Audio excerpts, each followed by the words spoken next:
Pejabat awam diminta bersabar dan memberi peluang kepada kerajaan untuk mengukuhkan ekonomi negara terlebih dahulu sebelum isu membabitkan mereka meliputi kos sara hidup dapat ditangani.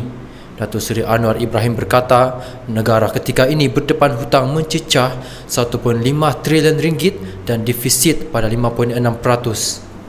Justeru buat masa ini, Perdana Menteri menjelaskan kerajaan tidak boleh bersetuju dengan desakan QPEX termasuk berhubung kenaikan gaji pejabat awam kerana ia akan meningkatkan defisit negara. QPEX minta kaji semula gaji pejabat awam supaya ditambah. Saya setuju pada prinsipnya, tetapi saya terangkan mengenai pendekatan yang dilakukan sebelumnya.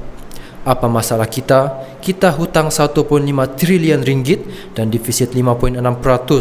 Kalau kita menambah gaji, defisit akan menjadi 6.5%. Tiada orang hendak datang melabur di negara ini kerana tidak yakin ada kekuatan tekad politik untuk mengurus negara dengan baik.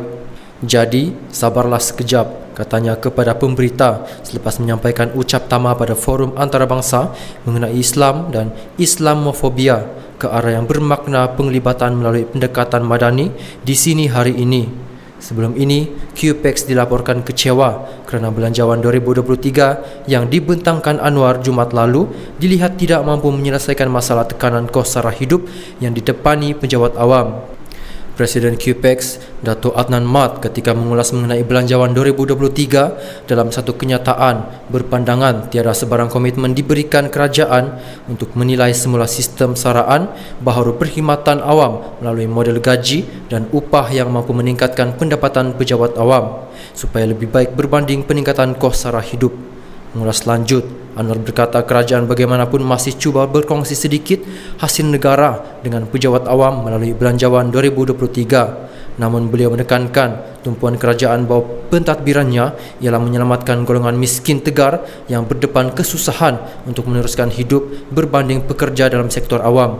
Apakah tidak penting untuk kita selamatkan orang miskin tegar yang lebih teruk daripada semua pekerja yang ada? Saya hendak beritahu, ia tidak mudah. Pesawah padi, pekebun kecil getah, ini semua orang susah, nelayan dan kemiskinan tegar. Bagi saya, mereka nak hidup pun susah. Kita sekurang-kurangnya hidup susah, dia nak hidup pun susah, katanya.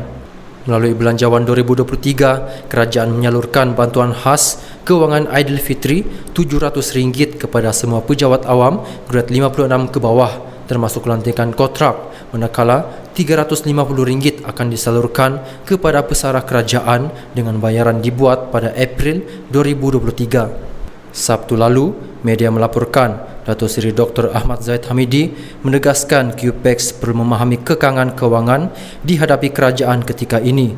Timbalan Perdana Menteri dipetik menjelaskan kerajaan sentiasa berusaha untuk memenuhi harapan dan permintaan pejabat awam di sebalik kekangan kewangan sedang dialami.